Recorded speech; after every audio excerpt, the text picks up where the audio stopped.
Hello दोस्तों, स्वागत है आप सभी का हमारे चैनल हिंदी साहित्य साधना में। हम लोग रामचंद्र शुक्ल द्वारा लिखित हिंदी साहित्य का इतिहास को पढ़ रहे हैं, जिसमें हम लोग इसकी भूमिका, काल विभाजन और प्रकरण 1 और प्रकरण 2 को आधा पढ़ चुके हैं। इसकी 2 वीडियोस हो चुकी हैं। अगर आप लोगों ने उन वीडियोस को नहीं देखा है तो प्लीज जाके देख लीजिए। तो चलिए वीडियो को स्टार्ट करते हैं। सबसे पहले हम लोगों ने जो कल पढ़ा था उसका फटाफट रिवीजन कर लेते हैं, उसके बाद में फिर हम लोग आगे पढ़ना स्टार्ट करेंगे। तो हम लोगों ने देखा था कि शुक्ल जी ने आदिकाल को 4 प्रकरणों में डिवाइड किया है: सामान्य परिचय, अपभ्रंश काव्य, देश भाषा काव्य और फुटकल रचनाएं, जिसमें आदिकाल का समय शुक्ल जी ने माना है संवत 1050 से 1375, और इसी को आदिकाल को उन्होंने वीर गाथा काल कहा है। प्रकरण 1, सामान्य परिचय। शुक्ल जी प्रकृत की अंतिम अपभ्रंश अवस्था से ही हिंदी साहित्य का आविर्भाव माना है। शुक्ल जी ने प्राकृत की अंतिम अपभ्रंश अवस्था से ही हिंदी साहित्य का आविर्भाव माना है। फिर वहां पे पंक्ति दी थी, उस समय जैसे गाथा कहने से प्राकृत का बोध होता है, या वैसे ही दोहा या दूहा कहने से अपभ्रंश या प्रचलित काव्य भाषा का पद समझा जाता था। तो यहाँ पे शुक्ल जी ने प्राकृत की अंतिम अपभ्रंश अवस्था से हिंदी साहित्य का आविर्भाव माना। तो प्राकृत की कुल 3 अवस्थाएं मानी जाती हैं: प्राकृत, पाली प्राकृत और अपभ्रंश। हम लोग आगे देखेंगे। अपभ्रंश या प्राकृताभास हिंदी के पद्यों का सबसे पुराना पता तांत्रिक या योग मार्गी बौद्धों की सांप्रदायिक रचनाओं से पता चलता है। के भीतर विक्रम की 7वीं शताब्दी के अंतिम चरण में लगता है। यानी कि जो प्राकृताभास हिंदी है उसका पता चलता है तांत्रिकों और योग मार्गी बौद्धों की रचनाओं से पता चलता है। और इसकी समय सीमा दी है शुक्ल जी ने 7वीं शताब्दी का अंतिम चरण, मुंज और भोज के समय से संवत 1050 के लगभग। तो ऐसी अपभ्रंश या पुरानी हिंदी का प्रचार शुद्ध साहित्य या काव्य रचनाओं में पाया जाता है। यहाँ पर शुक्ल जी ने अपभ्रंश के लिए 3 नामों का प्रयोग किया है। अगर आप लोगों को कम समझ आ रहा है तो आप लोगों को इसके लिए पुरानी वाली वीडियो देखनी पड़ेगी, तभी आप लोगों को ये नोट समझ में आएंगे। वहां पे मैंने ज्यादा डिटेल में बताया है। 3 नामों का प्रयोग किया है प्रभंश के लिए: प्राकृत की अंतिम अवस्था, प्राकृताभास हिंदी और पुरानी हिंदी। अतः शुक्ल जी ने आदिकाल का समय 1050 से 1375 अर्थात महाराज भोज के समय से हमीर देव के समय के कुछ पीछे तक माना है। राजाश्रित, फिर ये इंपॉर्टेंट पंक्ति दी हुई थी, राजाश्रित कवि और चारण जिस प्रकार नीति, श्रृंगार आदि के फुटकल दोहे राजसभाओं में सुनाया करते थे, उसी प्रकार अपने आश्रयदाता राजाओं पराक्रमपूर्ण चरित्रों या गाथाओं का वर्णन भी किया करते थे। यही प्रबंध परंपरा रासों के नाम से पाई जाती है। तो उसी आधार पर शुक्ल जी ने आदिकाल का नामकरण वीर गाथा काल किया है। फिर आगे हम लोग देखते हैं कि शुक्ल जी ने आदिकाल के संबंध में 2 और बातें कही हैं। एक तो आदिकाल के 150 वर्ष के भीतर तो रचना की किसी विशेष प्रवृत्ति का निश्चय ही नहीं होता। यानी जो आदिकाल था उसके 150 वर्षों के भीतर नीति, श्रृंगार आदि अलग अलग तरीके की रचनाएं की जा रही थी, तो उससे किसी एक तरीके की रचना का पता नहीं चलता। और दूसरा है, आदिकाल में जो साहित्यिक सामग्री प्राप्त है उसमें कुछ तो असंदिग्ध है तथा कुछ संदिग्ध है।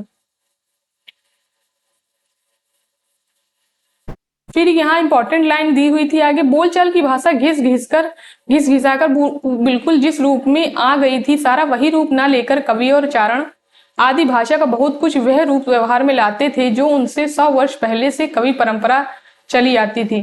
तो कवि और चारण जो रचनाएं करते थे उसमें वो भाषा का वो रूप नहीं लेते जो उस समय प्रचलित होता था, वो उससे 100 वर्ष पुराना रूप लेते थे अपनी रचनाओं में। उस समय रचनाओं की भाषा में बहुत विविधता थी। एक ही समय विक्रम की 14वीं शती के मध्य में शारंगधर, अपभ्रंश और खुसरो देश भाषा खड़ी बोली का प्रयोग कर रहे थे। विद्यापति दोनों प्रकार की भाषाओं में अपभ्रंश और देश भाषा मैथिली का प्रयोग करते थे। यानी शारंगधर जो हमीर रासों की रचना कर रहे थे उन्होंने अपभ्रंश भाषा में की, और उसी समय खुसरो जो थे वो खड़ी बोली में रचना कर रहे थे। यहाँ पे इनके दोहे भी दिए हुए हैं, वो आप लोग बुक जब वीडियो देखेंगे तब आप लोग वहां पे देख लेंगे। और विद्यापति ने 2 भाषाओं में रचना की है उसी समय, अपभ्रंश में और देश भाषा मैथिली में। यहां से प्रकरण 2 समाप्त हो जाता है, प्रकरण 1 समाप्त हो जाता है। प्रकरण 2 को देखेंगे, अपभ्रंश काव्य। जब से प्राकृत बोलचाल की भाषा ना रह गई तभी से अपभ्रंश साहित्य का आविर्भाव समझना चाहिए। यहाँ पे शुक्ल जी बोल रहे हैं कि जब से प्राकृत बोलचाल की भाषा नहीं रहेगी, यानी जब तक वो बोलचाल की भाषा थी तब तक अपभ्रंश साहित्य नहीं रचा जा रहा था, मतलब अपभ्रंश साहित्य का आविर्भाव नहीं हुआ। लेकिन जब से वो बोलचाल की भाषा नहीं रह गई तब से अपभ्रंश साहित्य का आविर्भाव समझना चाहिए। इस पुरानी प्रचलित काव्य भाषा में नीति, श्रृंगार, वीर आदि की कविताएं तो चली ही आती थी। जैन और बौद्ध धर्माचार्य अपने मतों की रक्षा और प्रचार के लिए भी इसमें उपदेश आदि की रचना करते रहे हैं। यानी इसमें नीति श्रृंगार की रचना की जा रही थी, लेकिन बौद्ध, जैन और बौद्ध के धर्माचार्य जो थे वो अपने मतों का प्रचार करने के लिए और उपदेश आदि के लिए भी इस भाषा का प्रयोग करते थे, क्योंकि यही भाषा थी जो वहां के लोग जानते थे। जब तक भाषा बोलचाल में थी तब तक वह देश भाषा ही कहलाती रही। जब वह साहित्य की भाषा हो गई तब उसके लिए अपभ्रंश शब्द का व्यवहार होने लगा। यानी जब तक वो बोलचाल में थी तब तक वो देश भाषा थी, लेकिन जैसे उसमें साहित्य में रचनाएं होने लगी वैसे ही उसके लिए अपभ्रंश शब्द का प्रयोग किया जाने लगा। भरत मुनि विक्रम की 3री शताब्दी ने अपभ्रंश भाषा को देश भाषा कहा है। भामह विक्रम की 7वीं शताब्दी ने अपने ग्रंथों में तीनों भाषाओं का उल्लेख किया है, यानी संस्कृत, प्राकृत और अपभ्रंश तीनों का। बाण ने अपने हर्षचरित्र में संस्कृत कवियों के साथ साथ भाषा कवियों का उल्लेख किया है। अब वर रुचि के प्राकृत प्रकाश में इसका कोई भी उल्लेख नहीं मिलता। फिर आगे बताते हैं कि अपभ्रंश नाम पहल वल्लभी के राजा धारसेन द्वितीय के शिलालेख में मिलता है। यानी कि अपभ्रंश शब्द का सबसे पहले प्रयोग किया था वल्लभी के राजा धारसेन द्वितीय ने अपने शिलालेख में किया था, जिसमें उन्होंने अपने पिता भूसेन को, जो कि विक्रम संवत 650 के पहले के हैं, वो संस्कृत, प्राकृत और अपभ्रंश तीनों का कवि कहा है। देवसेन संवत 990, इनकी रचना है श्रवकाचार और दव्य सहाव प्यास। ये दोहा में है दोनों रचनाएं। दव्य सहाव प्यास का अनुवाद प्राकृत भाषा में माइल धवल ने किया था। तो पेपर में प्रश्न ये आया था कि देवसेन की रचना जो है दव्य सहाव प्यास का अनुवाद किसने किया है, तो वो माइल धवल ने किया है। चरित्र काव्य या आख्यान काव्य के लिए अधिकतर चौपाई दोहा पद्धति ग्रहण की गई है। पुष्पदंत 1029, इनकी रचनाएं दी हैं आदि पुराण, उत्तर पुराण और जसहर चरित, ये दोनों ही चौपाई में है, तीनों ही चौपाइयों में है। और सबल सिंह चौहान के महाभारत ग्रंथ का उल्लेख किया है। बौद्ध धर्म विकृत होकर वज्रयान संप्रदाय के रूप में देश के पूर्वी भागों में बहुत दिनों से चला आ रहा था। बिहार से असम तक फैले थे और सिद्ध कहलाते थे। ये लाइन देख के पेपर में पूछा जा सकता है कि किसके बारे में कहा गया है, तो ये सिद्धों के बारे में शुक्ल जी ने बोला है। राजशेखर की रचना कर्पूर मंजरी का उल्लेख किया गया है, जिसमें भैरवानंद नामक सिद्ध का उल्लेख किया है राजशेखर ने अपनी रचना कर्पूर मंजरी में। बिहार के नालंदा और विक्रमशिला नामक प्रसिद्ध विद्यापीठ सिद्धों के अड्डे थे। 84 सिद्धों में 3 योगिनियां आती हैं, जिसमें पहली है मणिभद्रपा, कनखलापा और लक्ष्मीकरा। यानी 84 जो सिद्ध हुए उसमें ये 3 योगिनियों के भी नाम आते हैं। सिद्ध संस्कृत भाषा के अतिरिक्त अपभ्रंश मिश्रित देश भाषा में भी रचना करते थे। विक्रम की 10वीं शताब्दी के लमसम समय दिया है शुक्ल जी ने। वो संस्कृत भाषा में रचना करते थे, लेकिन देसी बोलचाल की भाषा में भी रचना करते थे, तभी लोगों को समझ में आएगी, इसीलिए वो अपभ्रंश भाषा में रचनाएं किया करते थे, क्योंकि संस्कृत भाषा तो सामान्य लोगों के समझ में नहीं आएगी। सिद्धों की रचनाओं का संग्रह हरप्रसाद शास्त्री ने बौद्ध गान और दोहा के नाम से किया है। तो पेपर में प्रश्न पूछा गया था कि बौद्ध गान और दोहा के संकलन करता कौन है, तो हरप्रसाद शास्त्री हैं। शुक्ल जी ने सरय सरोज वज्र को सबसे पुराना सिद्ध माना है। सरहापात का समय शुक्ल जी ने 690 माना है। विनयतोष भट्टाचार्य ने भी 690 माना है। और लेकिन राहुल सहस्त्रकात्यायन ने 826 संवत 826 माना है। यहाँ पे ये संवत दिया हुआ है और ये 633 सन दिया हुआ है ईस्वी। अब हम लोग आगे देखेंगे, इन्हीं के बीच में कुछ दोहे पंक्तियां भी दी हुई हैं, वो आप लोग बुक में देख लेंगे। लुहिपा या लुइपा का समय संवत 830 दिया है और इनके ये जो पंक्तियां हैं ये बहुत ही ज्यादा इंपॉर्टेंट है और पेपर में पूछी भी गई थी। कहा तरवर पंच बिड़ाल चंचल चिये पैठो काल। इसमें पंच बिड़ाल का अर्थ हम लोग यहाँ देख लेंगे। पंच बिड़ाल बौद्ध शास्त्र में निरूपित 5 पंच प्रतिबंध हैं। आलस्य, हिंसा, काम, चिकित्सा और मोह। ये 5 प्रतिबंध हैं बौद्ध शास्त्र में निरूपित। पंच बिड़ाल का अर्थ यहाँ पे दिया हुआ है 5 प्रतिबंध। तो ये भी प्रश्न पेपर में पूछा जा चुका है कि पंच प्रतिबंध के अंतर्गत कौन कौन आता है, मतलब क्या क्या आते हैं। फिर विरूपा का समय दिया हुआ संवत 900 के लगभग। कन्हपा का समय दिया है संवत 900 के उपरांत। कुकृपा का समय दिया है संवत 900 के उपरांत। इनकी पंक्तियां भी दी हुई हैं बुक में, तो आप लोग प्लीज वीडियो देख लीजिएगा जाके। वज्रयान में आकर महासुखवाद का प्रवर्तन हुआ। प्रज्ञा और उपाय के योग से इस महासुख दशा की प्राप्ति मानी गई है। निर्वाण के 3 अवयव ठहराए गए हैं, शून्य, विज्ञान और महासुख।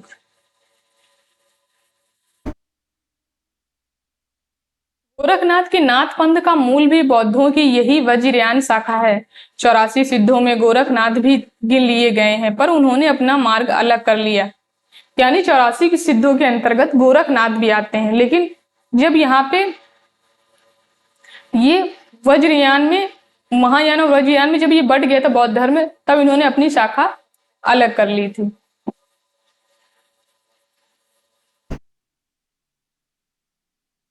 ये नोट्स में आप लोगों को जब आदिकाल खत्म हो जाएगा तब मैं ये नोट्स आप लोगों को सेंड कर दूंगी। हिंदी साहित्य साधना पे ये पीडीएफ सेंड कर दूंगी, तो वहां से आप लोग ये नोट्स ले सकते हैं। और आदिकाल के इस हिंदी साहित्य के इतिहास के बीवाईक्यू भी हम लोग तभी करेंगे। गोरखनाथ ने अपने ग्रंथ का प्रचार देश के पश्चिमी भागों में राजपुताने और पंजाब में किया। राहुल सहस्त्रकात्यायन ने गोरखनाथ का समय विक्रम की 10वीं शताब्दी माना है, लेकिन शुक्ल जी नहीं मानते हैं ये समय। राहुल सहस्त्रकात्यायन ने गोरखनाथ का समय 10वीं शताब्दी माना, लेकिन शुक्ल जी नहीं मानते हैं इसको। रत्नाकर जोपम कथा में ऐसा मिलता है। ये वज्रयानियों की पुस्तक है। राहुल सहस्त्रकात्यायन ने मत्स्येंद्र को जलंधर का शिष्य लिखा है।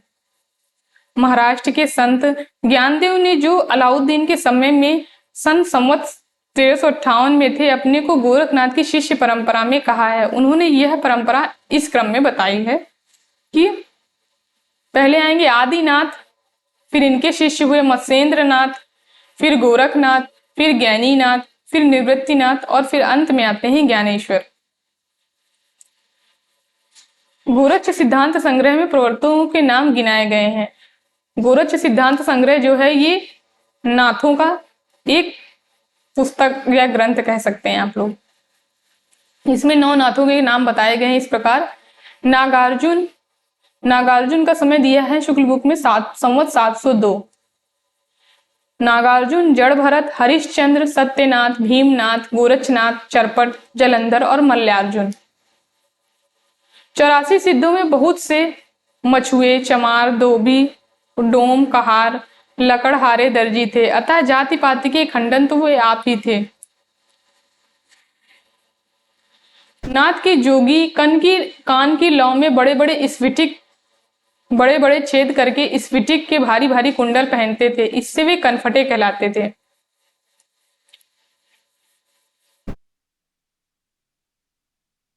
ये लाइन पेपर में देखिए पूछा गया था कि ये किस इतिहास ग्रंथ की पंक्ति है। देश भाषा में लिखे गोरख पंथ की पुस्तकें गद्य और पद्य दोनों में हैं और विक्रम संवत 1400 के आसपास की हैं। इनके नाम इस प्रकार हैं। तो इतनी पुस्तकें जो है ये गोरख पंथ की दी हुई हैं। गोरख गणेश गोष्ठी, महादेव गोरख संवाद, गोरखनाथ की 17 कला, गोरख बोध, दत्त गोरख संवाद, योगेश्वरी साखी, नरवई बोध, विराट पुराण। ये जो विराट पुराण है ये संस्कृत के विराट पुराण का अनुवाद है। सॉरी, यहाँ पे ये वैराट पुराण है, वैराट पुराण का अनुवाद है। गोरख सार, गोरखनाथ की बानी, इतनी रचनाएं जो हैं वो गोरख पंथ की हैं। अब गोरख पंथ की ये रचनाएं संस्कृत ग्रंथ भी दिए गए हैं। उसमें सिद्ध सिद्धांत पद्धति, विवेक मार्तंड, शक्ति संगम तंत्र, निरंजन पुराण और वैराट पुराण।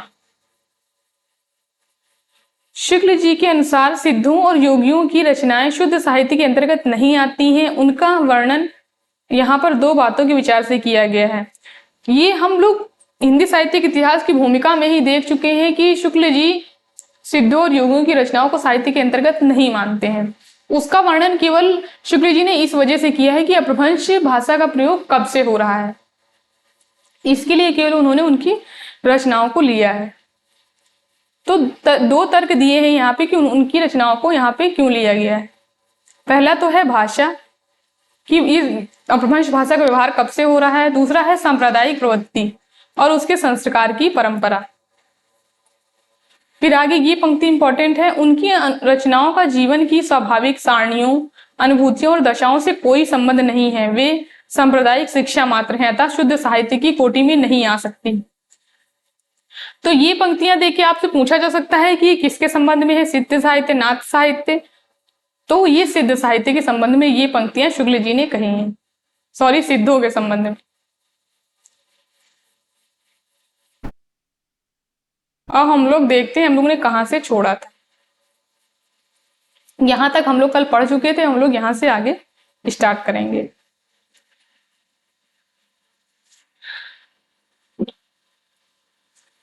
तो यहां तक हम लोग देख चुके हैं। अतः धर्म संबंधी रचनाओं की चर्चा छोड़ अब हम साहित्य की जो कुछ सामग्री मिलती है उसका उल्लेख उनके संग्रहकर्ताओं रचयिताओं के क्रम से करते हैं। यानी कि सिद्धों जैनों की रचनाओं को तो वो साहित्य की कोटि के अंतर्गत मानते नहीं है, तो जिनको मानते हैं उनका उल्लेख अब यहां से होता है। तो पहले रचनाकार है हेमचंद्र, गुजरात के सोलंकी राजा सिद्धराज जयसिंह।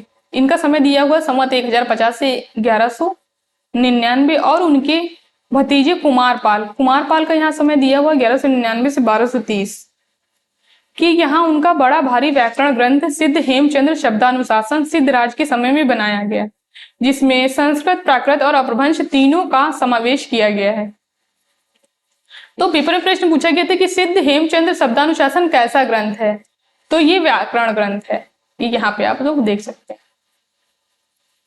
अपभ्रंश के उदाहरणों में इन्होंने पूरे दोहे या पद उद्धृत किए हैं, जिनमें से अधिकांश इनके समय से पहले के हैं। कुछ दोहे देखिए, ये पंक्तियां पेपर में पूछी गई थी। भला हुआ जो मारिया बहणी मारा कंतु, लज्जेजम तू वहस्यसु जय भग्गा घर अंतु। भला हुआ जो मारा गया, हे बहन हमारा कांत, यदि वह भागा हुआ घर आता तो मैं अपनी समवयस्काओं से लज्जित होती। आगे पंक्ति दी है, जय सो न आवई दुई घरु काई, अहो मुहु तुझु वयणु जा खंडई तऊ, सही ए सो प्यू होई न मुझू। हे दूती, यदि वह घर नहीं आता तो मेरा क्या अधोमुख है। हे सखी, जो तेरा वचन खंडित करता है। श्लेष से दूसरा अर्थ, जो तेरे मुख पर चुंबन द्वारा छत करता है, वह मेरा प्रिय नहीं। ये पंक्तियां सब सिद्ध हेमचंद्र शब्दानुशासन की हैं। जे मुहु दीर्णा दियड़ा दइये पव संतेण, ताण गणतीय अंगुलियों जज्जरियो नहेण। जो दिन या अवधि दैत अर्थात प्रिय ने प्रवास जाते हुए मुझे दिए थे, यानी जितने दिन उसने बताया था कि उतने दिन में वो लौट आएगा, उन्हें नख से गिनते गिनते मेरी उंगलियां जर्जरित हो गई हैं। पिए संगमी कौ नीदड़ी, पिए परखो केव, मई बिन्यु विनाशिया निंदन एव न तेव। प्रिय के संगम में नींद कहाँ और प्रिय के परोक्ष में भी क्यों कर आवे, मैं दोनों प्रकार से विनाशिता हुई, न यो नींद न त्यों नींद। अपने व्याकरण के उदाहरणों के लिए हेमचंद्र भट्टी के समान एक द्व्यश्रय काव्य की भी रचना की है। यानी अपने व्याकरण के उदाहरणों के लिए हेमचंद ने द्व्यश्रय काव्य की रचना की है, जिसके अंतर्गत कुमार पार चरित्र नामक एक प्राकृत काव्य भी है। इस काव्य में भी अपभ्रंश के पद रखे गए हैं। यानी इस द्व्यश्रय काव्य के अंतर्गत ही कुमार पार चरित्र नामक काव्य आता है, जो कि प्राकृत भाषा में है। आगे की रचनाकार है सोमप्रभ सूरी।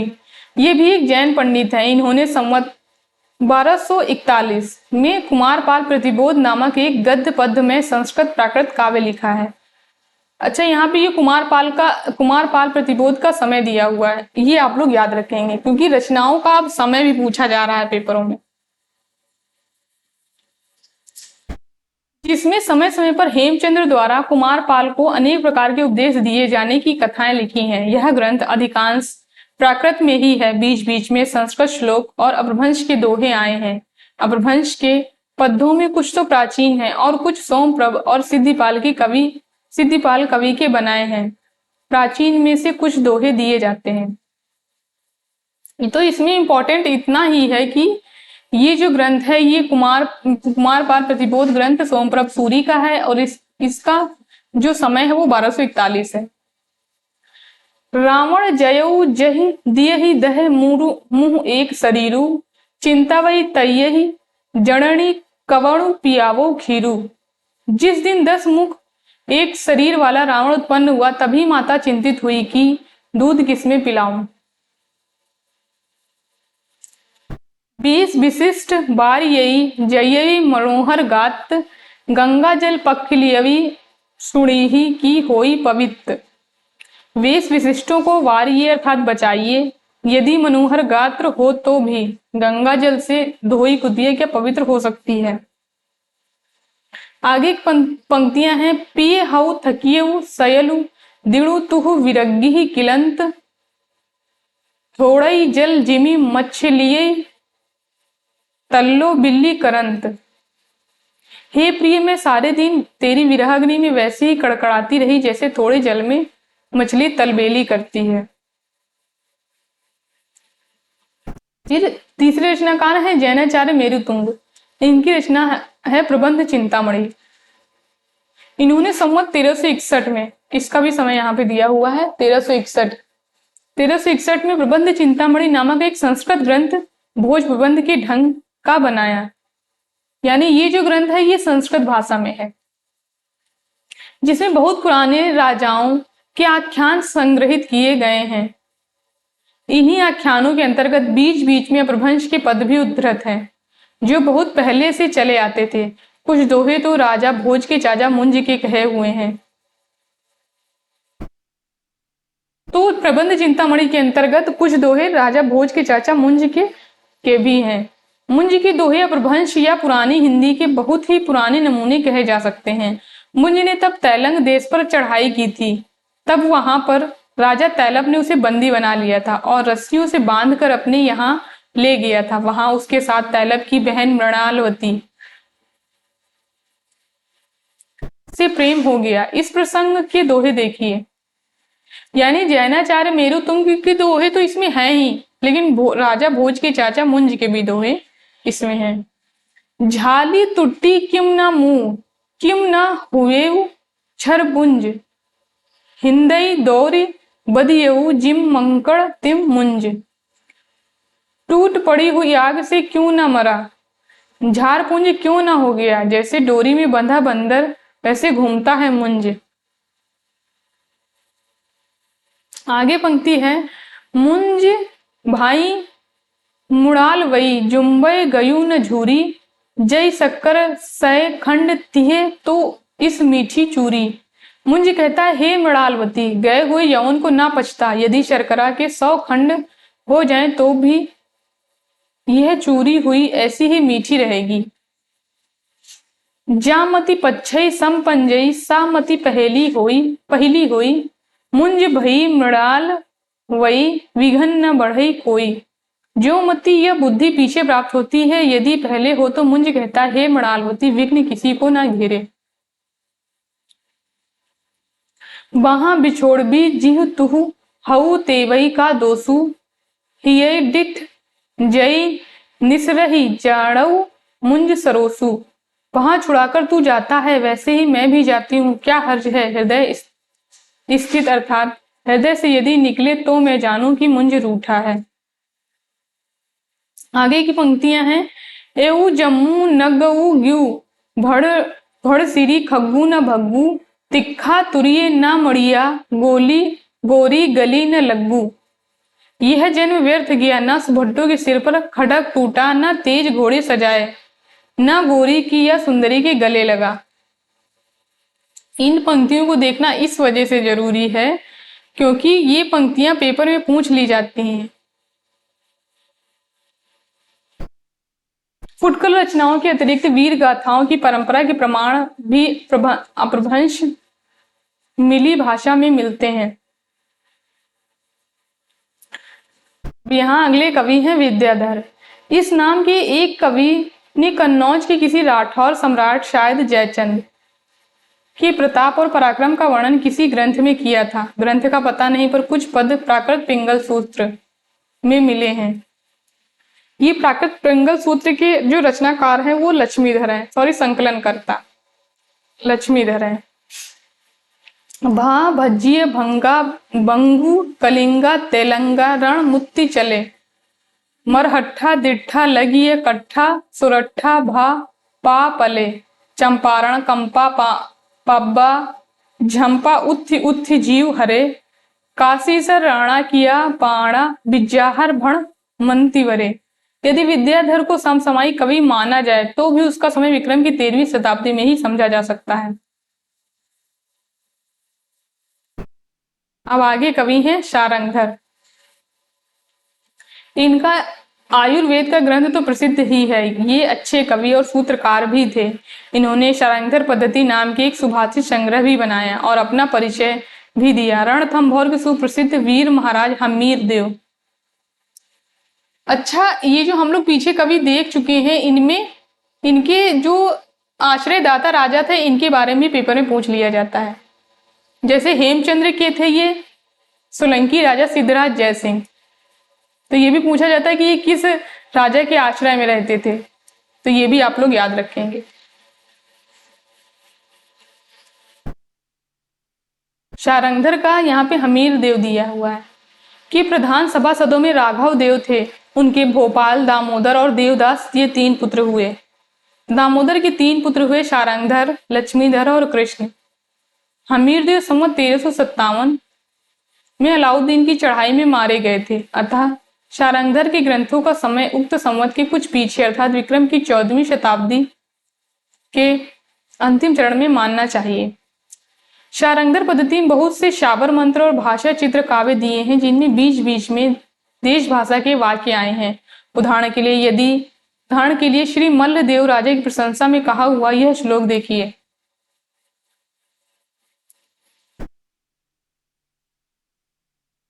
नूनम बादलम छाई खे पासरी निश्राण शब्दा खरा, शत्रुम पाड़ी लुटाली तोड़, हिंसो एवं भड़दत्त भटा, झूठे गर्व भरा मघाली, सहसो रे कंत मेरे कहे, कंठय पाग निवेश यह शरणम श्री मल्लदेव विभुम।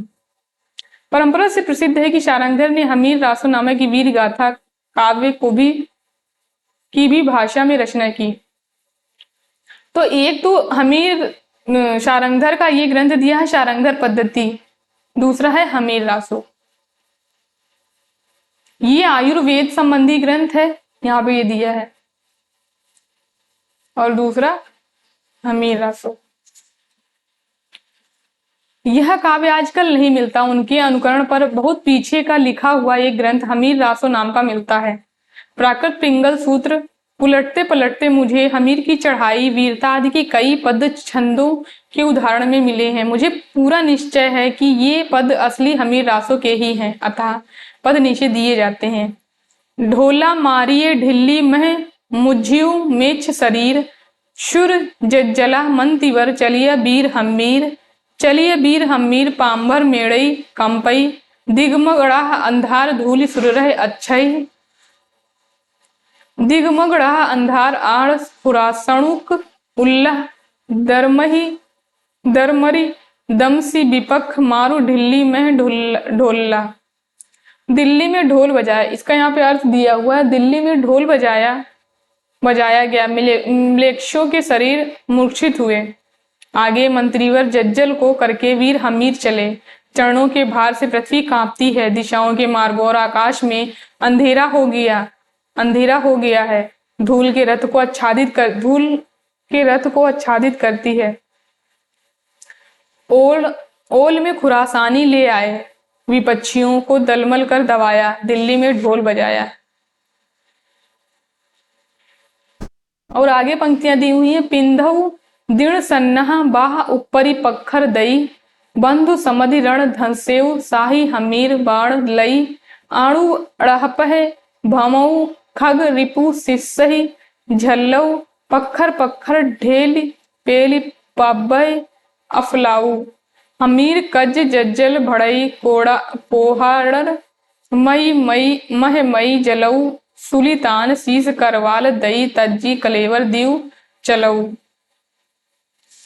दृढ़ सन्नाह पहले वाहनों के ऊपर पत्थर डाली, बंधु बांधवों से विदा लेकर रणमल में धसा, हमीर शाही का वचन लेकर, तारों को नवपद में फिराऊं, तलवार शत्रु के सिर पर जड़ूं, पाखर से पाखर ठेल पेल कर पर्वतों को हिला डालूं। जज्जल कहता है कि हमीर के कार्य के लिए मैं क्रोध से जल रहा हूं, सुल्तानों के सिर पर खड़क देकर शरीर छोड़कर मैं स्वर्ग को जाऊं। तो कितना पहले कवि बढ़ा चढ़ा के वर्णन करते थे, यहाँ पे आप लोग देख सकते हैं। पाम्भर दरमऊ धरणी तरणी रहे धुलिये झंपिय, कमठ पिठ दर्पिय ही मेरु मंदर सिर कंपिय, पोहे चलिए हमीर वीर गज्जू संजूते, किए कट हाकंद मुच्छी मेच्छी के पुत्ते। चरणों के भार से पृथ्वी दलमल उठी, सूर्य का रथ धूल से ढक गया, कमठ की पीठ तड़फड़ा उठी, मेरु मंदिर की चोटियां कंपित हुई। गज युद्ध के साथ वीर हमीर क्रुद्ध होकर चले, म्लेच्छों के पुत्र का कष्ट करके रो उठे और मूर्छित हो गए। अपभ्रंश की रचनाओं की परंपरा यहीं समाप्त होती है। यदि 50-60 वर्ष पीछे विद्यापति 1460 संवत 1460 में वर्तमान ने बीच बीच में देश भाषा के भी कुछ पद रखकर अपभ्रंश में 2 छोटी छोटी पुस्तकें लिखी, पर उस समय अपभ्रंश का स्थान देश भाषा ले चुकी थी। प्रसिद्ध भाषा तत्वविद सर जॉर्ज ग्रियर्सन जब विद्यापति के पदों का संग्रह कर रहे थे, उस समय उन्हें पता लगा कि कीर्तिलता और कीर्ति पताका का प्रशस्ति संबंधी 2 पुस्तकें भी उनकी लिखी हैं। यानी जॉर्ज ग्रियर्सन जब विद्यापति के पदों का संग्रह करे थे, तब उनको कीर्तिलता और कीर्ति पताका 2 ग्रंथ मिले, पर उस समय इनमें से किसी का पता न चला। थोड़े दिन हुए महामहोपाध्याय पंडित हरप्रसाद शास्त्री नेपाल गए थे, वहां राजकीय पुस्तकालय में कीर्तिलता की एक प्रति मिली, जिसकी नकल उन्होंने ली है। इस पुस्तक में तिरहुत के राजा कीर्ति सिंह की वीरता यानी कीर्तिलता की बात हो रही है यहाँ पे, की वीरता, उदारता, गुण ग्राहकता आदि का वर्णन बीच में कुछ देश भाषा के पद रखे हुए अपभ्रंश भाषा के दोहा, चौपाई, छप्पय, छंद, गाथा आदि छंदों में किया गया है। इस अपभ्रंश की विशेषता यह है कि यह पूर्वी अपभ्रंश है, इसमें क्रियाओं आदि के बहुत से रूप पूर्वी हैं। नमूने के लिए एक उदाहरण यहाँ पे दिया गया है। रज लुद्ध असलान बुद्ध बिकम बले हारल, पास बैसी विश्वासी राय गयनेसर मारल, मारंत राय रणरोल पड्डु मेनी हाहा सद हु सुर राय नायर नर अर रमणी बाम नयन पण फुरिय धु। दूसरी विशेषता विद्यापति के प्रपंच की यह है कि प्रायः देश भाषा कुछ अधिक लिए हुए है और उसमें तत्सम संस्कृत शब्दों का वैसा बहिष्कार नहीं है। तात्पर्य यह है कि वह प्राकृत की रूढ़ियों से उतनी अधिक बंधी नहीं है, उसमें जैसे इस प्रकार का टकसाली प्रभंश है। पुरी सत्तेण पुरी सऊ नहीं पुरसियु जन्म मत्तेन जल दानेन हु जलौ ना हु जलौ पुंजियो धूमो। वैसे इस प्रकार की देश भाषा या बोली भी है। कतऊ तुरुक बरकर बार जाए तो बेगार धर धरी आने भाभन बरुआ गथा गड़ावही गाय का चुरुआ हिंदू बोले दुरही निकार छोटऊ तुरका भबकी मार। अपभ्रंश की कविताओं के जो नए पुराने नमूने अब तक दिए जा चुके हैं उनसे इस बात का ठीक अनुमान हो सकता है कि काव्य भाषा प्राकृत की रूढ़ियों से कितनी बंधी हुई चलती रही। बोलचाल के तक के तत्सम संस्कृत शब्दों का पूरा बहिष्कार उसमें पाया जाता है। उपकार, विद्या, वचन ऐसे प्रचलित शब्द भी उपकार, नगर, भिज्जा, बाण बनाकर ही रखे जाते थे। यासु तासु ऐसे बोलचाल से उठ जाने पर भी पोथियों में बराबर चलते रहे। विशेषण विशेष्य के बीच पंक्तियों का समानाधिकरण अपभ्रंश काल में कृदंत विशेषणों में मिलता है। जैसे जुब्बण गयु न झूरी, गए यवन को न झूर गए यवन को ना पछता। जब ऐसे उदाहरणों के साथ हम ऐसे उदाहरण भी पाते हैं जिनमें विभक्तियों का ऐसे समानाधिकरण नहीं है, तब यह निश्चय हो जाता है कि उसका सन्निवेश पुरानी परंपरा का पालन मात्र है। इस परंपरा पालन का निश्चय शब्दों की परीक्षा से अच्छी तरह हो जाता है। जब हम अपभ्रंश के शब्दों में मिठ और मिट्ठी दोनों रूपों का प्रयोग पाते हैं, तब उस काल में मीठी शब्द के प्रचलित होने में क्यों संदेह हो सकता है। ध्यान देने पर यह बात लक्षित होगी कि ज्यों-ज्यों काव्य भाषा देश भाषा की ओर अधिक प्रवृत्त होती गई, त्यों-त्यों तत्सम संस्कृत रखने में संकोच भी घटता गया। शारंगधर के पद्यों और कीर्तिलता में इसका प्रमाण मिलता है। तो यहां से ये प्रकरण 2 खत्म होता है। अब हम लोग प्रकरण 3 को पढ़ेंगे। प्रकरण 3 है देश भाषा काव्य। अभी तक हम लोग पढ़े थे अपभ्रंश काव्य। पहले कहा जा चुका है कि प्राकृत की रूढ़ियों से बहुत कुछ मुक्त भाषा की जो पुराने काव्य जैसे बिसल देवरासो, पृथ्वीराज रासो आजकल मिलते हैं, वे संदिग्ध हैं। इसी संदिग्ध सामग्री को लेकर थोड़ा बहुत विचार हो सकता है और उसी पर हमें संतोष करना पड़ता है। यानी पीछे शुक्ल जी बता चुके हैं कि जो देश भाषा काव्य की जो सामग्री मिलती है उसमें कुछ संदिग्ध है और कुछ असंदिग्ध। इतना अनुमान तो किया ही जा सकता है कि प्राकृत पढ़े पंडित ही उस समय कविता नहीं करते थे। जनसाधारण की बोली में गीत, दोहे आदि प्रचलित चले आते रहे होंगे, जिन्हें पंडित लोग गंवारू समझते रहे होंगे। ऐसी कविताएं राजसभाओं तक भी पहुंच जाती रही होंगी। राजा भोज जस मूसर चंद कहने वालों के सिवा देश भाषा में सुंदर भाव भरी कविता करने वाले भी अवश्य ही रहे होंगे। यानी यहाँ पर शुक्ल जी कह रहे हैं कि केवल प्राकृत पढ़े पंडित ही उस समय रचनाएं नहीं कर रहे थे, जनसाधारण के बोली में भी गीत या कविताएं लिखी जा रही होंगी। राजसभाओं में सुनाए जाने वाले नीति श्रृंगार आदि विषय प्रायः दोहे में कहे जाते थे और वीर रस के पद छप्पय में। यानी जो नीति श्रृंगार के जो पद कहे जाते थे वो दोहे में कहे जाते थे और वीर रस के पद छप्पय में कहे जाते थे। राजाश्रित कवि अपने राजाओं के शौर्य पराक्रम और प्रताप का वर्णन अनूठी उक्तियों के साथ साथ किया करते थे और अपनी वीरोल्लास भरी कविताओं से वीरों को उत्साहित किया करते थे। ऐसे राजाश्रित कवियों की रचनाओं के रक्षित रहने का अधिक सुविधा था। वे राजकीय पुस्तकालयों में भी रक्षित रहती थी। चूंकि वो राजा के यहाँ रहते थे तो वहां की रचनाएं तो रक्षित की ही जाएंगी और वे राजकीय पुस्तकालयों में भी रक्षित थी और भट्ट चारण जीविका के विचार से उन्हें अपने उत्तराधिकारियों के पास भी छोड़ जाते थे। उत्तरोत्तर भट्ट चारणों की परंपरा में चलते रहने से उनमें फेरा फार बहुत होता रहा। ये जो राजाओं के पास जो कवि रहते थे वो उनकी जो प्रतियां थी उनके संभाले जाने की ज्यादा वो वैसे ही रहती थी। लेकिन जो भट्ट चारण थे वो अपनी जीविका के लिए एक जगह से दूसरी जगह जाते रहे होंगे, तो अपनी जो प्रतियां थी वो दूसरों को दे जाते रहे होंगे अपनी पीढ़ियों में, तो उनमें फिर फेर फार हो जाता था। इसी रक्षित परंपरा की सामग्री हमारे हिंदी साहित्य के प्रारंभिक काल में मिलती है। इसी से यह काल वीर गाथा काल कहा गया। भारत के इतिहास में यह वह समय था कि मुसलमानों के हमले उत्तर पश्चिम की ओर से लगातार होते रहे थे। इनके धक्के अधिकतर भारत के पश्चिमी प्रांत के निवासियों को सहने पड़ते थे, जहां हिंदुओं के बड़े बड़े राज्य प्रतिष्ठित थे।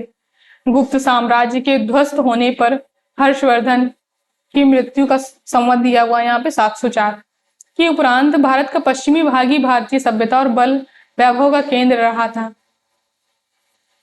हर्षवर्धन की मृत्यु के उपरांत भारत का पश्चिमी भाग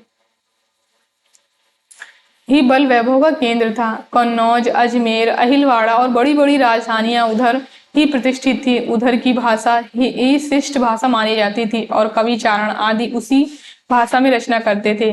प्रारंभिक काल का जो साहित्य में उपलब्ध है उसका आविर्भाव उसी भूभाग में हुआ, अतः यह स्वाभाविक है कि उसी भूभाग की जनता की चित्रवृत्ति की छाप उस साहित्य पर हो। हर्षवर्धन के उपरांत ही साम्राज्य भावना देश से अंतर्निहित हो गई थी और खंड खंड होकर गहरवार, चौहान, चंदेल, परिहार आदि राजपूत पश्चिम की ओर प्रतिष्ठित थे। वे अपने प्रभाव की वृद्धि के लिए परस्पर लड़ा करते थे, यानी वो आपस में ही लड़ा करते थे अपने प्रभाव की वृद्धि के लिए। लड़ाई किसी आवश्यकता वश नहीं होती थी, कभी कभी तो शौर्य प्रदर्शन मात्र के लिए ही यूं ही मोल ली जाती थी। बीच बीच में मुसलमानों के भी हमले होते रहते थे। सारांश यह है कि जिस समय से हमारे हिंदी साहित्य का अभ्युदय होता है वह लड़ाई भिड़ाई का समय था, वीरता के गौरव का समय था और सब बातें पीछे पड़ गई थी। यानी जब हमारे हिंदी साहित्य का अभ्युदय होता है उस समय राजाओं के बीच इस तरीके से लड़ाइयां होती थी कि वो आपस में ही लड़ रहे हैं, कभी शौर्य प्रदर्शन के लिए लड़ रहे हैं। आगे है महमूद गजनवी मृत्यु संवत 1087 के लौटने के बाद। महमूद गजनवी के लौटने के पीछे गजनवी सुल्तानों का एक हाकिम लाहौर में रहा करता था और वहां से लूट मार के लिए देश के भिन्न भिन्न भागों पर विशेषतः राजपुताने पर चढ़ाइयां हुआ करती थी। इन चढ़ाइयों का वर्णन फारसी तवारीखों में नहीं मिलता, पर कहीं कहीं संस्कृत ऐतिहासिक काव्यों में मिलता है। सांभर अजमेर का चौहान राजा दुर्लभ राय द्वितीय मुसलमानों के साथ युद्ध में करने में मारा गया था।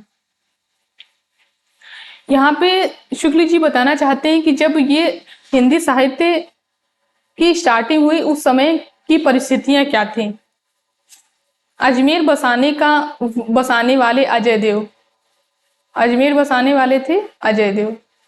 ने मुसलमानों को परास्त किया था। अजय देव के पुत्र अरुणराज आना के समय में मुसलमानों की सेना फिर पुष्कर की घाटी लांघकर उस स्थान पर जा पहुंची जहां अब आना सागर है। अरुणराज ने उस सेना का संहार कर बड़ी भारी विजय प्राप्त की।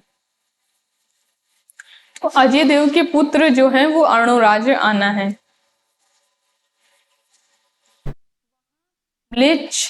मुसलमानों का रक्त गिरा था, इससे उस स्थान को अपवित्र मानकर वहां अरुणराज ने एक बड़ा तालाब बनवा दिया जो आना सागर कहलाता है।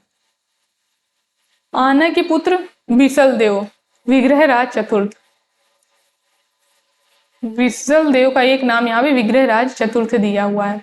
ये समय में वर्तमान किशनगढ़ राज्य मुसलमानों की सेना चढ़ाई थी। तो अजय देव के पुत्र हुए अरुणराज के पुत्र हुए बिसल देव। तो 3 पीढ़ियां हो गई यहाँ पे। जिसे परास्त करके बिसल देव आर्यावर्त में मुसलमानों को निकालने के लिए उत्तर की ओर बढ़ा। उसने दिल्ली और झांसी के प्रदेश अपने राज्य में मिलाए और आर्यावर्त के एक बड़े भूभाग से मुसलमानों को निकाल दिया। इस बात का उल्लेख दिल्ली में अशोक लेख वाले शिवालिक स्तंभ पर खुदे हुए बिसल देव के विक्रम संवत 1220 लेख से पाया जाता है।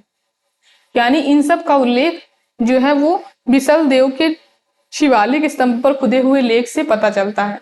शहाबुद्दीन गौरी की पृथ्वीराज पर पहली चढ़ाई जो थी वो संवत 1247 के पहले भी गौरियों की सेना ने नाडौल पर धावा किया था, पर उसे और उसे हार कर लौटना पड़ा था। इस प्रकार महाराज पृथ्वीराज के मारे जाने और दिल्ली तथा अजमेर मुसलमानों का अधिकार हो जाने के पीछे भी बहुत दिनों तक राजपूताने आदि में कई स्वतंत्र हिंदू राजा थे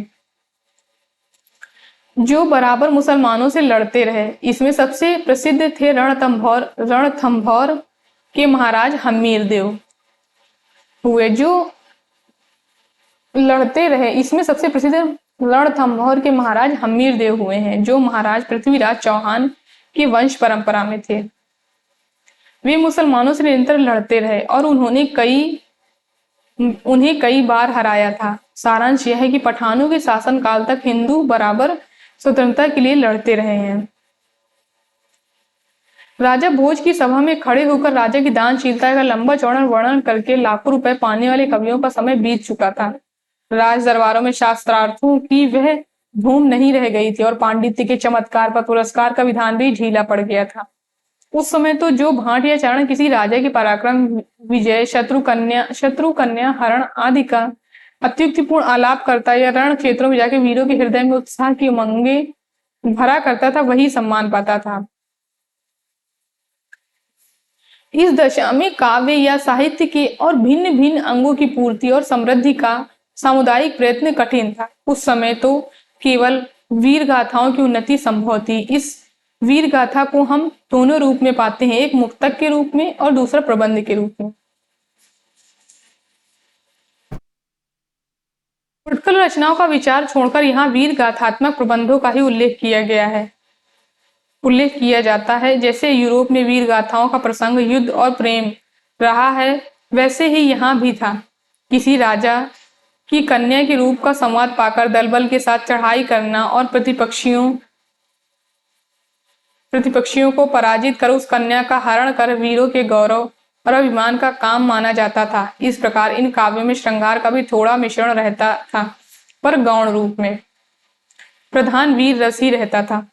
अब उस समय जो ग्रंथ रचे जा रहे थे उसके बारे में शुक्ल जी ने यहाँ पे बताया कि किस किस तरीके के ग्रंथ होते थे। श्रृंगार केवल सहायक रूप में रहता था। जहां राजनीतिक कारणों से भी युद्ध होता था, वहां भी उन कारणों का उल्लेख न करके कोई रूपवती स्त्री ही कारण कल्पित करके रचना की जाती थी। जैसे शहाबुद्दीन के यहाँ से एक रूपवती स्त्री का पृथ्वीराज के यहाँ आना ही लड़ाई की जड़ लिखी गई है। हमीर पर अलाउद्दीन की चढ़ाई का भी ऐसा ही कारण कल्पित किया गया है। इस प्रकार इन काव्यों में प्रथानुकूल कल्पित घटनाओं की बहुत अधिक योजना रहती थी। ये वीर गाथाएं दो रूपों में मिलती हैं, एक प्रबंध काव्य के साहित्यिक रूप में और वीर गीतों के यानी बैलाड्स के रूप में। प्रबंध काव्य के रूप में और वीर गीतों के रूप में वीर गाथाएं दो रूपों में मिलती हैं, प्रबंध काव्य के रूप में और वीर गीतों के रूप में। साहित्यिक प्रबंध के रूप में जो प्राचीन ग्रंथ उपलब्ध हैं वह हैं पृथ्वीराज रासो। वीर गीत के रूप में हम सबसे पुरानी पुस्तक बिसल देव रासो मिलती है, यानी वीर गीत के रूप में जो पुस्तक है वो है बिसल देव रासो। यद्यपि उसमें समय अनुसार भाषाई परिवर्तन का आभास मिलता है। जो रचना कई सौ वर्ष से लोगों में बराबर गाई जाती रही है, उसकी भाषा अपने मूल रूप में नहीं रह सकती। इसका प्रत्यक्ष उदाहरण आला है, जिसके गाने वाले प्रायः समस्त उत्तरी भारत में पाए जाते हैं। आल्हा यानी वो परमाल रासो, हम लोग पीछे देख के आए हैं, वो आल्हा का मूल रूप है। यहाँ पर वीर काल के उन ग्रंथों का उल्लेख किया जाता है जिसकी या तो प्रतियां मिलती हैं या कहीं उल्लेख मात्र पाया जाता है। ये ग्रंथ रासो कहलाते हैं। कुछ लोग इस शब्द का संबंध रहस्य से बताते हैं, पर बिसल देव रासो में काव्य के अर्थ में रसायन शब्द बार बार आया है, अतः हमारी समझ में रसायन शब्द से ही होते होते रासो हो गया। शुक्ल जी ने बताया है कि रसायन से ये शब्द रासो हो गया है। तो आज हम लोग यहीं तक पढ़ेंगे, कल की वीडियो में हम लोग इसके आगे का पढ़ेंगे। धन्यवाद दोस्तों मेरे वीडियो को लास्ट तक देखने के लिए। अगर वीडियो पसंद आया तो लाइक करिए, शेयर करिए एंड हमारे चैनल को सब्सक्राइब करिए।